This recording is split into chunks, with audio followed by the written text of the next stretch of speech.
Selamat sore pemuda yang terkasih di dalam Tuhan. Shalom. Ada semangat untuk memuji memuliakan nama Tuhan pada sore ini. Saya undang kita untuk bangkit berdiri. Kita akan memulai ibadah kita.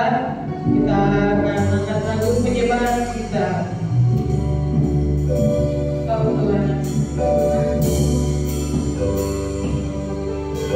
Kemana kamu dapat berdiri?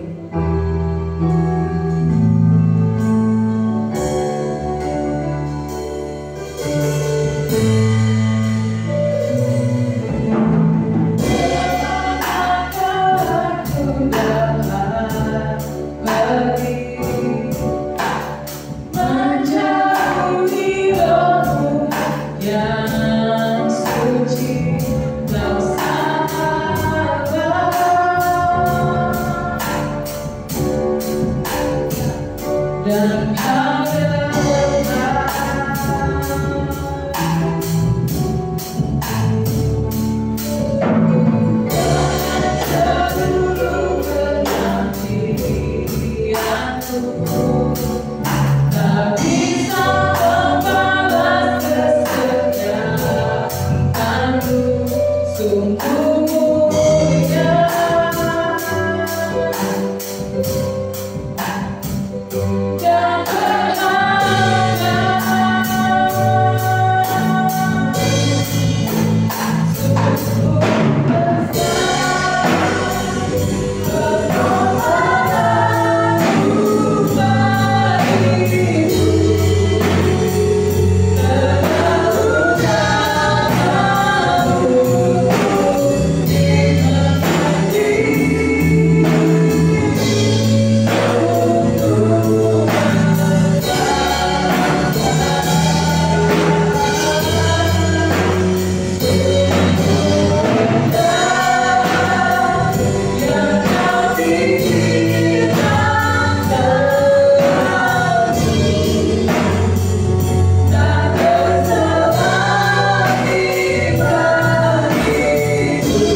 Amin. Saya persilakan untuk duduk.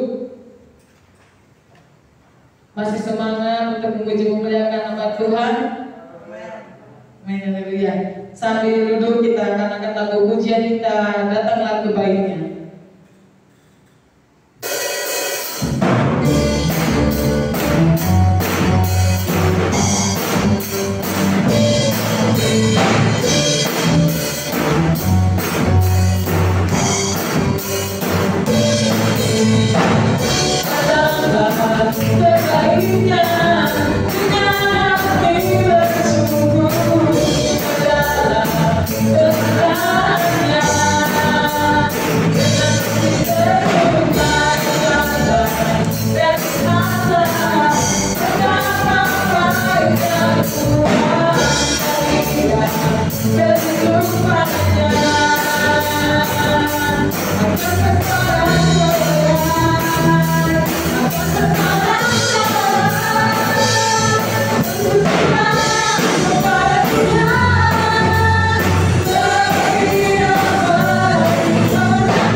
Kemudian ada di gereja maupun yang sedang menyaksikan acara live streaming, saya undang kita untuk bangkit berdiri. Kita akan angkat lagu pujian kita, Ajaiblah Tuhan. Mari saya undang kita untuk bangkit berdiri. Kita akan angkat lagu pujian kita, Ajaiblah Tuhan.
Saya persilakan untuk duduk kembali. Kita akan memberikan persembahan kita yang terbaik kepada Tuhan. Kita akan jalankan persembahan kita. Sambil menjaga persembahan, kita akan angkat lagu pujian kita untuk berikan persembahan. Nanti saya minta Cici Abigail yang membawakan lagu persembahan. Memberikan persembahan kebaikan terbesar, memberikan kepada Tuhan. Memberikan semua yang tak ada yang tersisa, tak ada yang tersembunyikan.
Yang tak dapat ku mengenal.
puji pujian yang telah kami bawakan, bila tadi sekiranya boleh berkenan di hadapan-Mu ya Yesus, boleh menjadi berbaik berkeluar untuk kebenaran-Mu ya Yesus.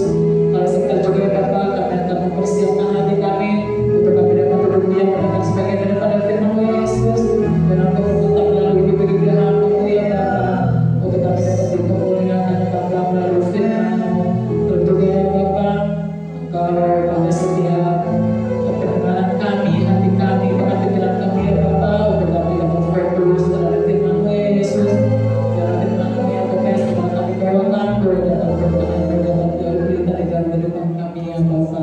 Terima kasih juga ya Bapa bagi persembahan yang kami jalankan, besar kecilan Bapa Engkau berkati, besar kecilan Bapa ya Bapa, segala pun kami ya Yesus, layakan kami ya Bapa, mungkin pada saat Yesus, bagi teman-teman kami yang belum hadir ya Yesus, dan Engkau juga ya Bapa ketuk pintu hati mereka untuk mereka dapat berkumpul bersama-sama dengan kami dapat beribadah ya Bapa pada minggu depan, dan Engkau juga yang sakit ya Bapa, dan Engkau berikan kesembuhan yang terbaik daripada Yesus. Kami siap untuk kami dapat mendengarkan firman-Mu ya Yesus. Di dalam nama Tuhan Yesus kami sudah berdoa dan mengucap syukur. Haleluya. Amin. Amin. Saya serahkan kepada yang menyampaikan firman Tuhan.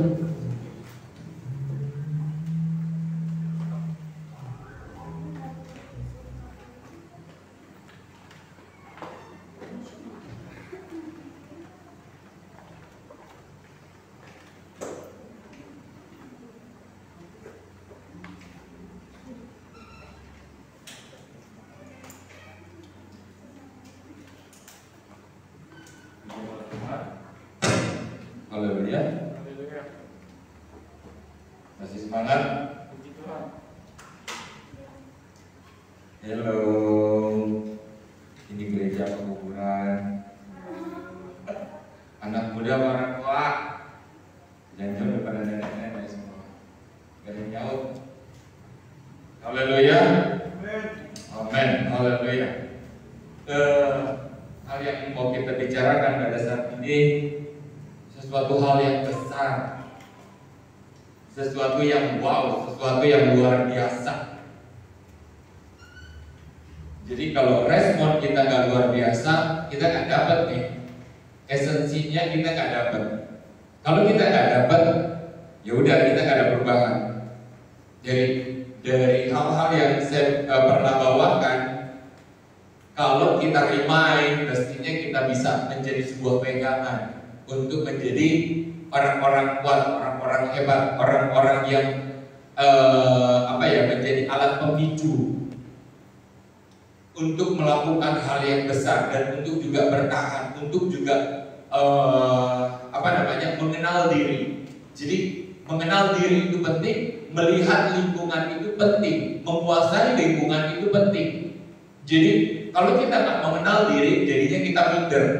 Kita diomong ini sama orang kita percaya. Tapi kalau kita mengenal diri tentang saya berbicara tentang menang atas diri sendiri yang di masa lalu, waktu-waktu yang lalu, kalau kita bisa menang atas itu, kita pede.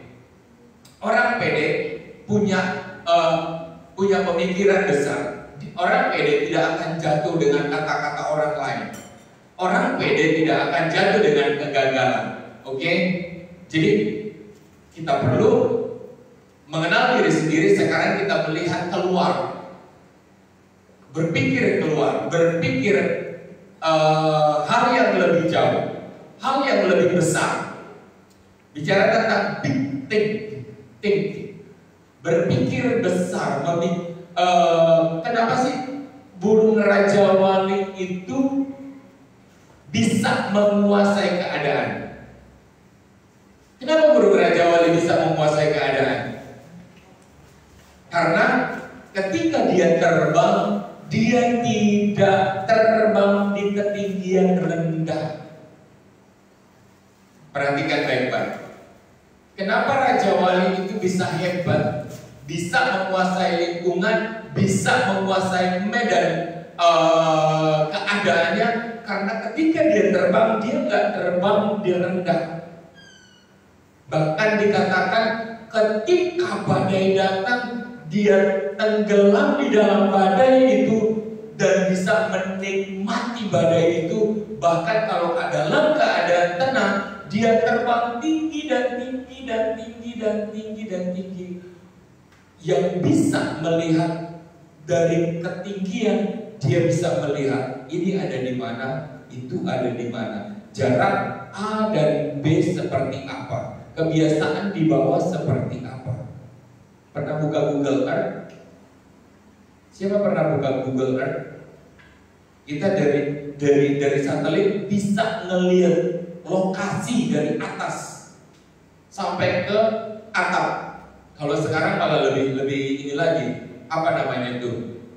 Yang 3 dimensi, bisa ngelihat dari sisi bawah, dari sisi samping. Wow. Allah seperti itu, dia bisa menguasai keadaan dan bisa berpikir besar. Dia itu bukan hewan yang bisa dibodoh-bodohi lagi. Karena apa? Dia punya wawasan yang luas dan dia bisa mampu berpikir besar. Kalau kita ini cuma bisa, kalau pepatah lama bilang suka bilang, jangan ini dong, bergaul dong, jangan seperti katak dalam tempurung. Jadi lingkupnya di situ doang. Dia bisa hebat tapi di situ doang. Dia bisa menguasai tapi di situ doang. Tapi kalau orang hebat, yang punya pengalaman luas, dia seperti Raja Wali. Dia terbang tinggi dan melihat dan menguasai keadaan. Dengan menguasai keadaan, dia bukan orang yang mudah dibodoh-bodohi. Oke, ini yang akan dibicarakan tentang berpikir besar. Orang yang memiliki pemikiran besar, dia adalah calon pemenang. Amin. Siapa yang punya pemikiran besar, dia adalah calon pemenang. Karena apa? Menguasai situasi, menguasai kondisi. Dia yang mengendalikan, bukan dia yang dikendalikan oleh keadaan. Dia mampu mengendalikan keadaan. Pintu yang besar, perhatikan baik-baik. Pintu yang besar kayak pintu di belakang kita tuh besar banget. Kita kalau ketipaan itu juga bisa patah tulang. Tapi dikendalikan cuma dengan kunci kecil. Kuncinya kecil, cekrek, kebuka dia. Jadi apa ya? Tuhan memberikan kita pemikiran, Tuhan memberikan kita otak untuk mampu mengendalikan. Tapi kalau kita tidak mampu menggunakan kunci ini, kalau kita tidak mampu mengendalikan otak, kita tidak memakai dengan maksimal, kita nggak akan jadi apa-apa. Kita akan dikungkung oleh keadaan, kita akan dikungkung oleh ketakutan. Berpikir besar. Siapa yang berpikir besar? Daud. Orangnya kecil, tetapi berpikir besar. Badannya gak setara dengan tentara Israel. Dia adik paling kecil dari kakak-kakaknya yang tentara, yang terlatih, yang gagah, yang tegap. Tapi pemikirannya besar. Amin. Amin. Jadi bahkan kata Rasul Paulus kepada Timotius, hei anak muda, jangan engkau dianggap rendah karena engkau muda. Hei anak muda, dia menegur anak muda, jangan engkau malu karena engkau muda, tetapi berpikirlah besar. Siapa yang besar? Bukan badanmu, Tuhanmu besar. Daud berani menghadapi barisan tentara Filistin dengan dari badan yang kecil, tetapi pemikiran yang besar. Betul? Siapa mau seperti itu? Kayak Bang Ami akan menghadapi dunia pekerjaan. Bagaimana Bang Ami sudah mempersiapkan mental? Jangan kalah dengan keadaan, tetapi berpikirlah besar. Dalam menghadapi sekolah, dalam menghadapi pendidikan, jangan ciut dengan keadaan, tetapi hadapilah dengan pemikiran yang besar. Katakan pada dirimu, aku anak Tuhan, aku anak terang, aku anak kuat, aku dimampukan oleh Tuhan. Keadaan, jangan terpaku dengan keadaan. Aku ini merendahkan diri, bikin keadaan kita down, imun kita down. Jangan. Tapi selalu berpikirlah besar. Tuhanku besar, Tuhanku luar biasa. Kita baca dalam 1 Samuel 17. Pegang ini baik-baik, pegang ini baik-baik. Kemanapun engkau pergi, engkau adalah umat pemenang dan tidak akan terkalahkan ketika engkau berjalan dengan Tuhan yang besar. 1 Samuel 17 ayat 48 sampai 50.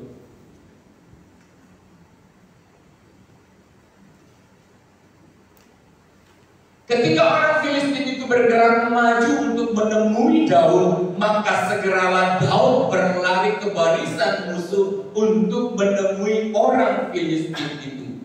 49. Lalu Daud memasukkan tangannya ke dalam kantungnya, diambilnyalah sebuah batu dari dalamnya, diumbannya, maka kenalah dari orang Filistin itu, sehingga batu itu terbenam ke dalam dahi dan terjerumuslah ia dengan mukanya ke tanah. Daud melawan dengan apa? Dengan batu besar. Batu besar atau batu kecil? Batu kecil. Badannya kecil, batunya kecil, tapi Tuhannya besar. Dia ketika dihampiri oleh tentara Filistin, dia tidak lari, tetapi dia menghampiri, dia kejar, dan dia mengambil satu strategi. Dia mengambil batu yang kecil dan dimasukkan ke dalam umbannya dan dilemparkannya ke dahi dari Goliat. Ayat yang ke-50. Demikian Daud mengalahkan orang Filistin itu dengan umban dan batu. Ia mengalahkan orang Filistin itu dan membunuhnya tanpa pedang di tangan. Tanpa pedang di tangan. Orangnya kecil, pemikirannya besar, tidak terkalahkan, bahkan dalam barisan tentara yang dahsyat, yang gagah perkasa, dia bisa menang. Mampu gak?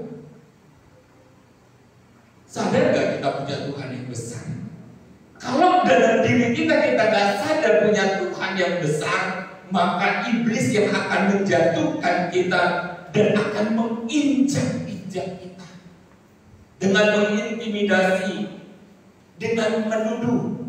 Iblis itu penuduh. Jago menuduh. Kamu kan begitu, kamu kan begini. Kamu lupa ya, kamu siapa, kamu anak siapa. Kamu dari keturunan miskin. Kamu gak layak. Kamu. Kalau kita bisa menang dengan pikiran kita, sapu semuanya itu dengan perkataan, sebagaimanapun keadaanku, Tuhanku menerima aku. Amin. Kita harus bisa bangga dengan diri kita. Jangan lihat keadaanmu, jangan lihat kondisimu, tetapi lihat Tuhan yang besar, yang menyuruh engkau, yang mengizinkan engkau ada di dalam dunia ini. Daud disuruh Tuhan untuk maju ke medan perang. Dia bisa maju bukan karena keinginan dirinya, karena ada suara Tuhan yang menyuruh dia. dan dengan tekad yang besar yang biasa dia lakukan, segala sesuatu untuk kemuliaan Tuhan, dia berlari-lari. Dia mengalahkan keadaannya, dia mengalahkan kondisi tubuhnya, dia mengalahkan fasilitas yang ada dalam dirinya. Orang memegang pedang, orang memegang tombak, orang memegang perisai yang berat-berat. Kalau Daud aja nggak bisa untuk ngangkatnya, tapi dia punya senjata yang luar biasa. Dengan pengenalan akan Tuhan, pengenalan akan Tuhan, aku punya Tuhan yang besar. Hei Goliat, engkau menghampiri, bukan menghampiri kami manusia, tetapi yang engkau tentang adalah Tuhan yang besar, Tuhan yang orang Israel. Itu apa? Pengenalan akan Tuhan. Siapa yang bisa mengalahkan iblis? Pengenalan akan Tuhan. Kalau kita nggak kenal Tuhan kita siapa, kita akan jatuh diintimidasi dan dihancurkan. Mental kita dibuat down dan hancur, dan apapun yang kita kerjakan nggak pede. Betul? Tapi kalau kita punya pengenalan akan Tuhan, jadilah orang yang wow, bersinar, glowing, spektakuler. Karena apa? Yang kita lakukan bukan lagi untuk diri kita, tetapi semua untuk kemuliaan Tuhan. Amin. Mau belajar? Kita belajar mengenal Tuhan, belajar dipercaya Tuhan. Hidup ini tentang dipercaya. Hari demi hari itu bukan sesuatu yang lewat begitu aja, enggak, itu semua ada hitungannya. Hari demi hari itu dipercayakan oleh Tuhan. Kalau kita nggak bisa pakai, semua akan berlalu dengan sia-sia. Semua akan berlalu tanpa pengalaman pengenalan akan Tuhan. Efesus 3 ayat 20-21.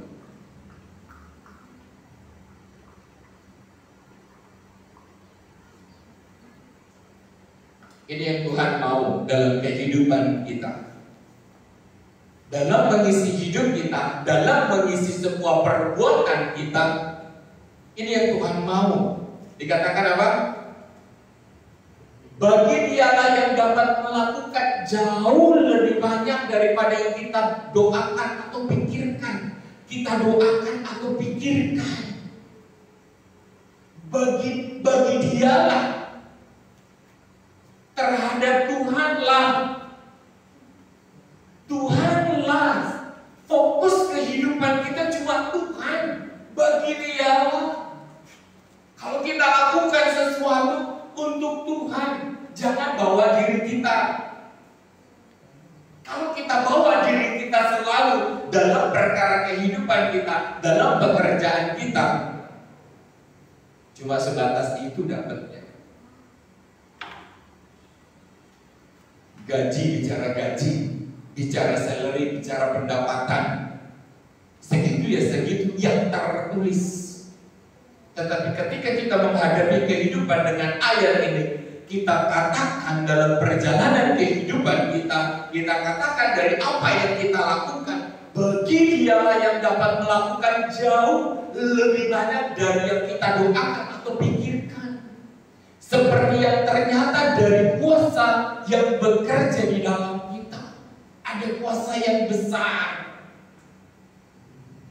Jangan lihat diri kita, jangan lihat siapa kita, tetapi lihatlah siapa yang bersama kita.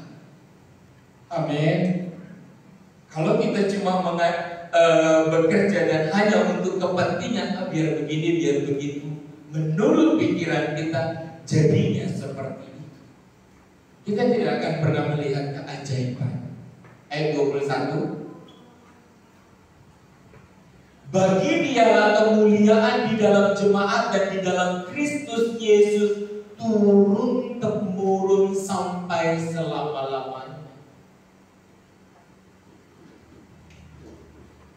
Kalau Daud bisa merasakan itu dan bisa melakukan sesuatu yang spektakuler, mestinya kita jauh lebih dari Daud. Kenapa? Waktu itu Kristus belum menyatakan diri. Pengetahuan tentang Tuhan itu masih jauh. Tetapi dengan Kristus, dengan Yesus di atas kayu salib, dengan kuasa yang besar, dengan apa yang sudah didemonstrasikan, bahkan membangkitkan orang mati, menyembuhkan orang sakit, memulihkan orang lumpuh, apalagi memberi makan 5.000 orang. Semuanya itu hal yang besar. Tentang siapa? Tentang kuasa Tuhan yang bekerja di dalam diri orang percaya. Betul apa betul?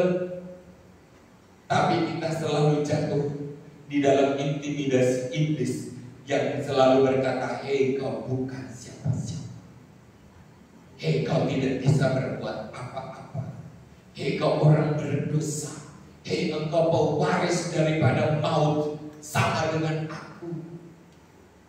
Jadi kita nggak bisa berbuat apa-apa, padahal sudah terpampang di atas kayu salib. Seorang diri yang menyerahkan dirinya, dia bukan dibunuh, dia bukan mati dibunuh, tetapi menyerahkan dirinya. Karena Yesus nggak bisa dibunuh,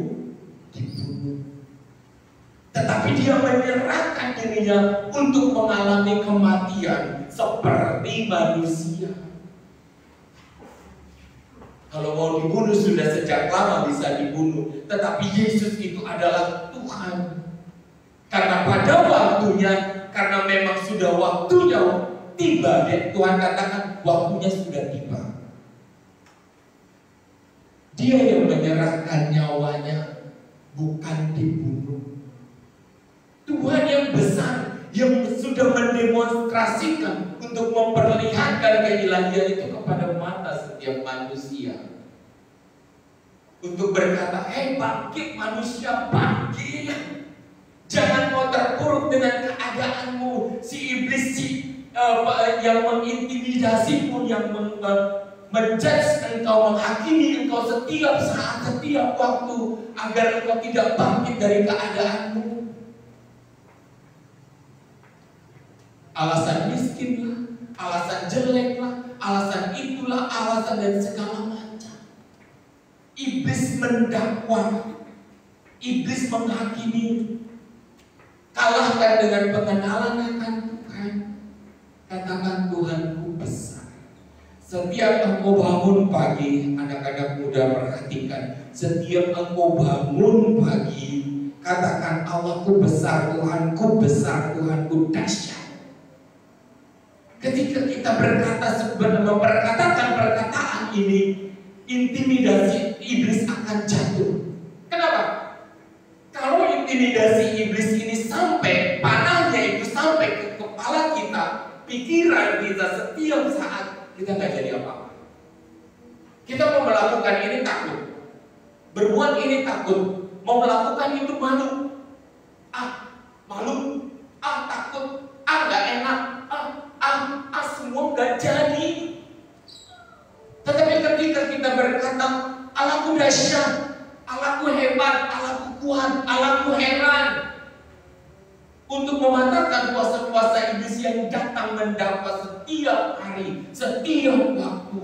Bahkan ketika kita bangun tidur untuk memulai hari kita, kita sudah diikat dengan keadaan, dengan panah-panah si jahat. Kalau udah iblis katakan, kamu gak mampu, kamu gak mampu, kamu gak mampu, kalahkan dengan pengenalan akan Tuhan. Perkatakan setiap pagi, Allahku dahsyat, Allahku hebat, Allahku heran, Allahku luar biasa, aku pemenang. Hari ini akan memulai hal-hal yang akan kumenangkan dalam perkara apapun di dalam Tuhan. Untuk kemuliaan Tuhan, saya mau bersinar, saya mau glowing, saya mau memuliakan Tuhan. Glory bagi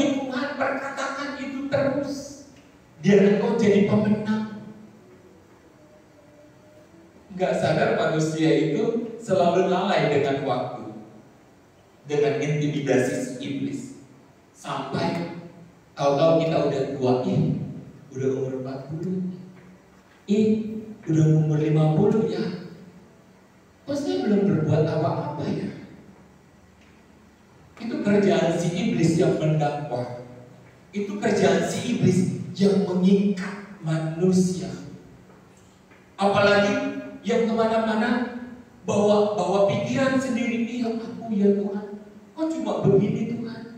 Kok cuma begini Tuhan? Meratapi diri terus dan terus dan terus. Lupa bahwa waktu itu adalah kesempatan. Benar gak? Waktu itu kesempatan. Waktu itu tidak akan pernah kembali. Tetapi sudah habis masanya, selesai.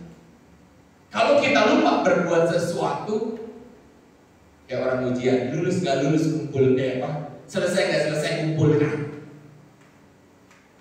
Bisa diulang? Pak, bentar Pak, dikit lagi Pak. Waktu habis. Serahkan. Kelalaian itu bukan kerugian bagi Tuhan. Kelalaian itu kerugian kita. Pacu diri kita, menangkan waktumu dengan berotoritas dengan Tuhan. Ketika kita nggak punya otoritas, ketika kita nggak mampu memperkatakan bahwa Tuhan itu dahsyat, bahwa Tuhan itu ada beserta denganku, kita nggak akan pernah menang. Oke? Ya, kita selalu, makanya kalau ada kesempatan apapun itu lakukan, mulai lakukan, bukan dengan kepentingan diri sendiri, tetapi untuk kepentingan Tuhan. Lukas 16 ayatnya yang ke-10 sampai 12. Karena apa? Semuanya itu bermulai dari yang kecil. Dari perkara-perkara kecil Tuhan berikan perkara yang besar. Kalau kita tidak pernah menang dalam perkara kecil, Tuhan tidak akan pernah mempercayakan perkara yang besar. Lukas 16 ayatnya ke-10 sampai 12. Baca bareng-bareng. Siap? 1, 2, 3.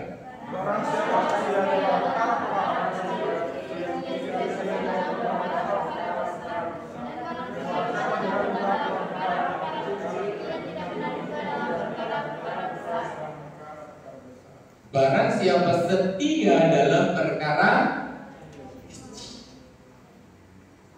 hal yang remeh-temeh, jangan dianggap gak punya nilai. Oke? Hati-hati. Orang itu jatuh bukan karena batu besar, tetapi karena kerikil yang kecil, kepleset, dan jatuh. Banyak orang stroke dan lumpuh. Barang siapa setia dalam perkara kecil, maka ia setia juga dalam perkara-perkara yang besar. Dari yang kecil dulu. Kalau yang kecil ini kita anggap remeh, kita anggap rendah, ada cuma 2.000 sih, ada cuma 10.000 sih, kok ganti? Bukan soal 5.000, 10.000. Nilai kejujuran di situ gak ada. Kalau kita sudah gak jujur dalam perkara kecil, dikatakan kapan Tuhan bisa perkarakan perkara yang besar? Kalau perkara kecil aja hati kita menyimpang dari Tuhan dan mengabaikan kerikil yang kecil ini, bagaimana Tuhan berikan perkara besar? Amin. Mulai hati-hati dalam kehidupan ini. Banyak ujian perkara-perkara kecil yang sengaja Tuhan sodorkan dalam hidup kita. Ketika kita anggap remeh, kita tidak akan pernah berperkara dengan perkara yang besar. Perkara kejujuran, perkara ketulusan. Lakukan segala sesuatu. Tuhan dari awal firman tadi dikatakan untuk Tuhan, bawa bawa Tuhan besertamu, menangkan Tuhan dalam pikiranmu, nyatakan Tuhan dalam perbuatanmu, sadarkan dirimu bahwa Tuhan ada bersama dengan engkau. Kalau Tuhan ada bersama dengan kita, masa kita nggak bisa jujur dengan perkara yang kecil? Betul? Kalau kita sadar Tuhan ada beserta dengan kita, berarti Tuhan lihat dong apa yang kita perbuat. Betul atau betul? Dari perkara-perkara ini kita akan diberikan perkara yang besar. Ayat 11. 1, 2, 3.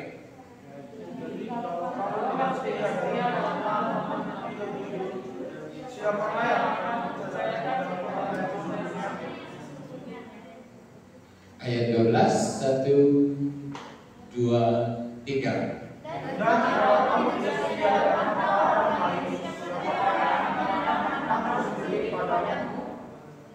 Benar kan? Tentang hal di dunia ini ada semuanya itu tertera, tertulis. Apa yang dipinjamkan, apa yang menjadi milik kepunyaanmu. Kalau kita nggak bisa setia dengan perkara yang kecil, kapan Tuhan mau percayakan perkara yang besar? Kapan Tuhan mau perkarakan dengan hartamu sendiri? Kalau dengan harta yang engkau pinjam, harta orang lain itu kan harta yang dipinjam kan? Benar kan? Harta orang lain itu harta yang dipinjam. Semua yang terpinjam tertulis, gak usah deh di otak atik. Oh itu kan ini, itu kan itu untuk mendapatkannya. Mungkin dengan perkataanmu kamu bisa mendapatkan itu, tetapi jangan lupa tentang milik dan kepunyaan itu Tuhan tahu. Misalkan ini punya Excel, ini punya Moses, kita tahu yang orang tua tahu. Begitu juga dalam kehidupan kita, mana yang kita sengaja pinjam dari orang lain dan kita tidak mengembalikan, itu Tuhan tahu. Tetapi kan firman Tuhan katakan, tetapi dengan perkara punya orang lain yang kau bisa dipercaya, maka Tuhan akan bukakan sertifikat yang bertuliskan atas nama kita. Menjadi hak kepunyaan, berjalan dari mula-mula punya orang lain. Kalau kita bisa jujur dengan hak orang lain, kita tempatkan segala sesuatu pada semestinya, maka Tuhan akan berproses membuka jalan untuk menjadi milik kepunyaanmu. Gak usah maksa dengan hidup ini. Kalau belum waktunya Tuhan, gak usah maksa. Capek doang. Tetapi berperkaralah dengan Tuhan. Ketika engkau berperkara dengan Tuhan, engkau bisa menyatakan, Tuhan lihat kejujuran kita, ketulusan kita. Tuhan akan membuka jalan. Atau untuk besar. Untuk besar kita bisa beli ini, bisa punya ini, bisa dan segala macam, tanpa mengutak-atik atau membohongi yang lain. Dan ketika engkau punya itu, orang tidak bisa membukamu, karena dari itu Tuhan. Amin. Karena dari Tuhan. Jangan pula mengingini punya orang lain. Gak usah. Tuhan punya cara, punya ribuan cara untuk memberikan sesuatu yang memang pantas untuk kita punyai. Amin. Terlalu percaya. Saya terlalu percaya. Dan saya sudah merasakan. Gak usah pusing. Cuma jalani hidup, jalani proses ini dengan tulus, dengan berperkara dengan Tuhan. Katakan setiap pagi, Tuhanku dahsyat, Tuhanku luar biasa, Tuhanku ajaib, Tuhan Tuhanku heran, Tuhan yang akan memberikan kemenangan kepadaku. Hidupku akan kuberikan, akan kupersembahkan untuk kemuliaan Tuhan. Orang-orang jujur tidak akan pernah punah dari dunia ini. Yang berhati emas, yang berhati mulia, mau dibuang ke mana juga akan tetap kepake. Karena apa? Itu mutiara-mutiaranya tuh Tuhan. Jangan ketika kita nanti berpikir teguh untuk tetap jujur, kita disingkirkan lalu kita sakit hati. Jangan, rugi. Kemanapun engkau dibuang akan tetap menjadi mutiara. Bahkan sampai ke dapur api akan tetap menjadi mutiara. Sampai ke gua singa akan menjadi mutiara. Pembelaan Tuhan yang nyata itu di situ. Bukan ketika kita bisa mulia, punya segala macam dan kita bisa pamerkan kepada dunia ini. Bukan. Ketika dunia ini memperlakukan mutiara-mutiaranya Tuhan dengan semaunya, dengan seenaknya, disitulah malaikat Tuhan nyata. Sadrak, Mesak, Abednego bertiga, yang satu nongol malaikat tuh Tuhan. Amin. Mau lihat pernyataan Tuhan? Lihat pernyataan Tuhan. Pegang teguh kejujuran, pegang teguh ketulusan, pegang teguh ikhlas terhadap segala sesuatu. Bahkan ketika bagianmu harus dimiliki orang lain, harus diambil, harus dicuri, atau harus bangkrut dan segala macam, jangan pernah pikir Tuhan punya ribuan cara untuk mengembalikan itu. Amin. Kemenangan itu buat orang-orang yang memuliakan Tuhan, ya dan amin. Cuma tunggu waktu. Kita ini cuma sedang berproses aja. Berproses untuk membuktikan kita ini benar jujur apa enggak. Yap. Kolose 3 ayat 23.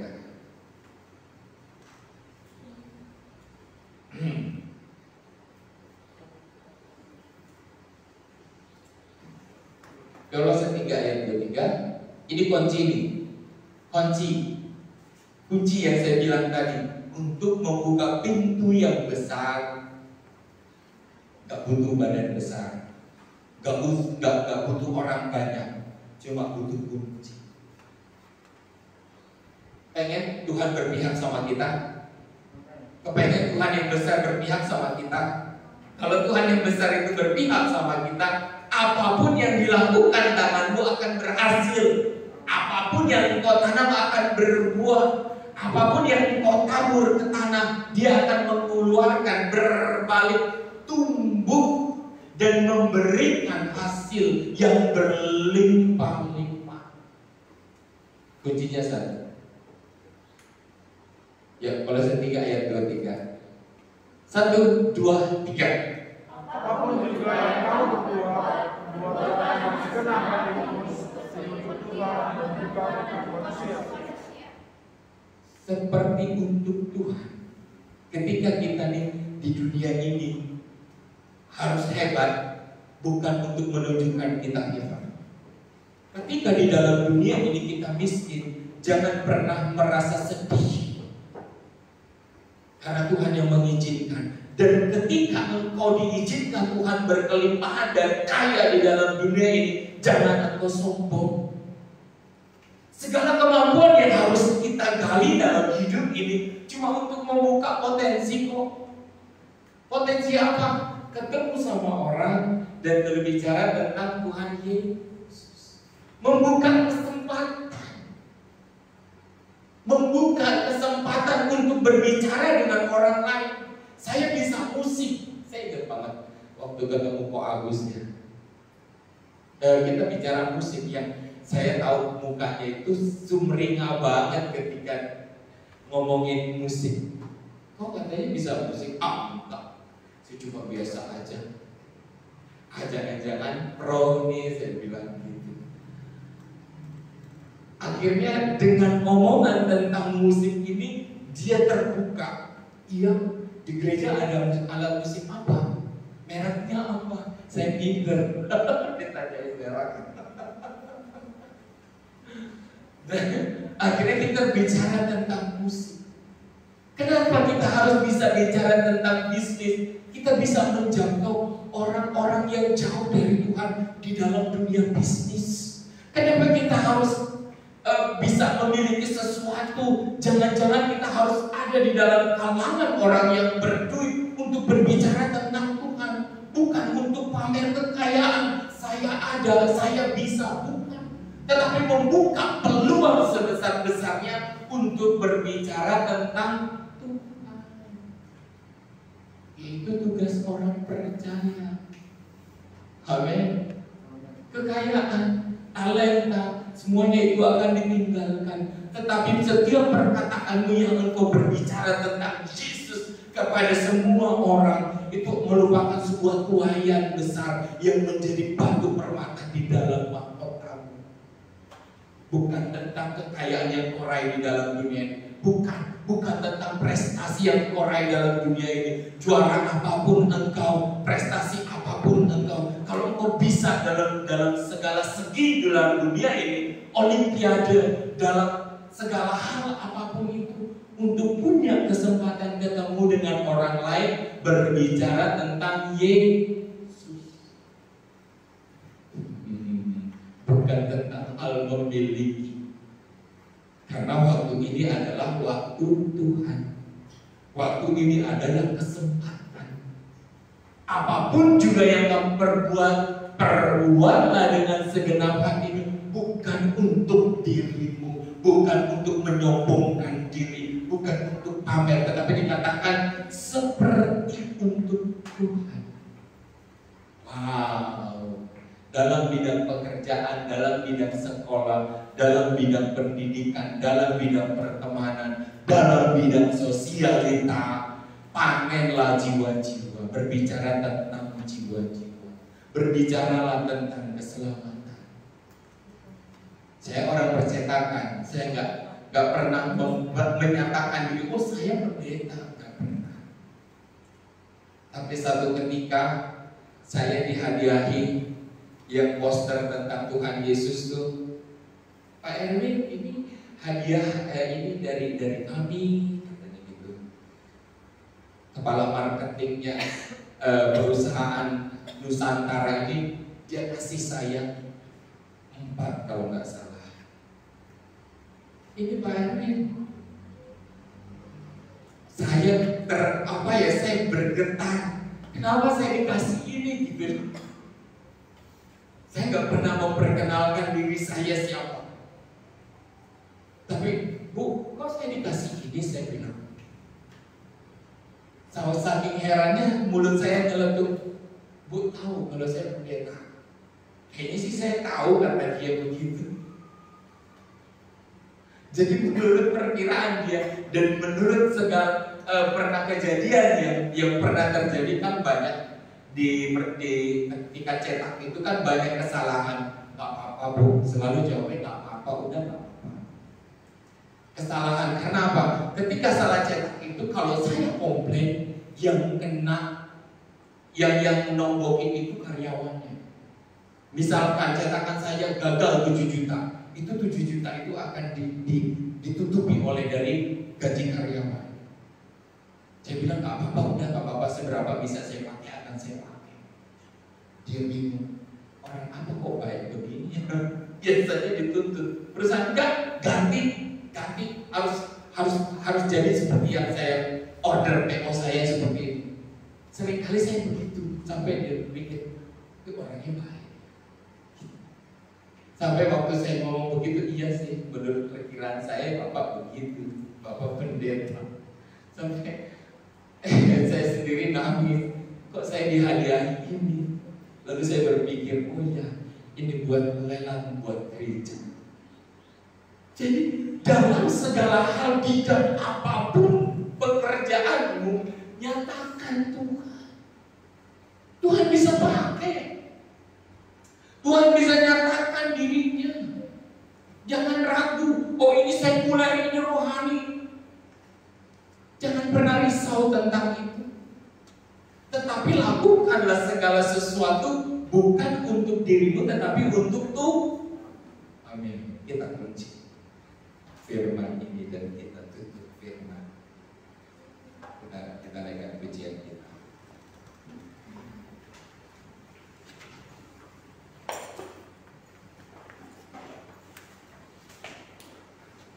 Jangan lupa berkatakan, patahkan kuasa iblis, patahkan intimidasi iblis, nyatakan selalu Tuhan baik, Tuhan dahsyat, Tuhan ajaib, Tuhan heran, Tuhan yang mau buka jalan bagiku hari ini. Setiap hari, kalau enggak engkau akan jatuh dalam intimidasi iblis.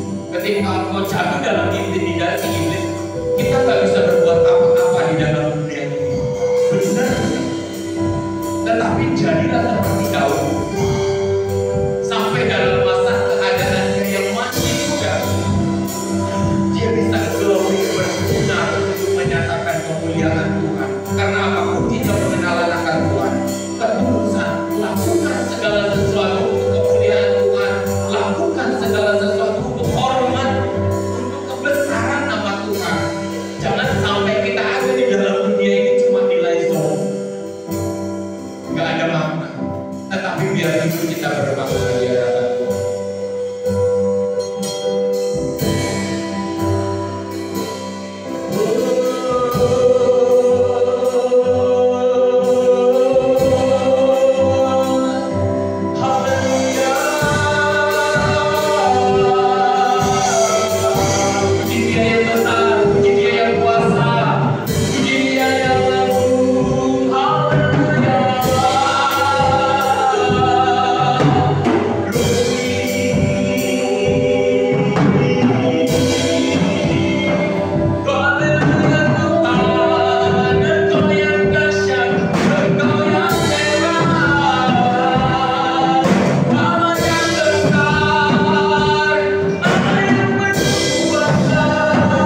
kita ini harus berproses dengan Tuhan, menyerahkan seluruh.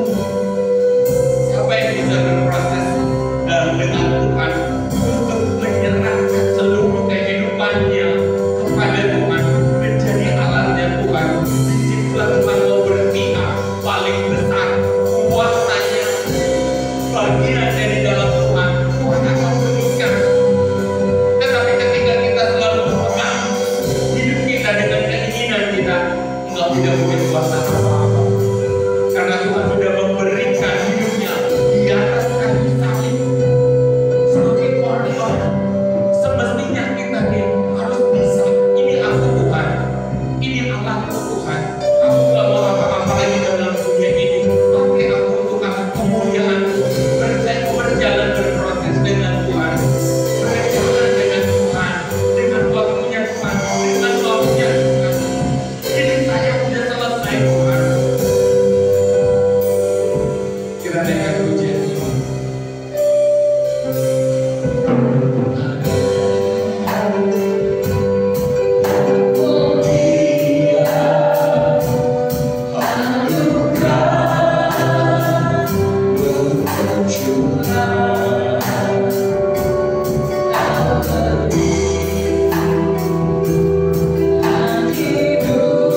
Kematian kasih Tuhan pulanglah kau dalam persekutuan. Dalam kasih Allah Bapa, Anak yang tunggal Tuhan Yesus Kristus, Roh Kudus menyertai kita sampai Maranatha. Tuhan Yesus memberkati.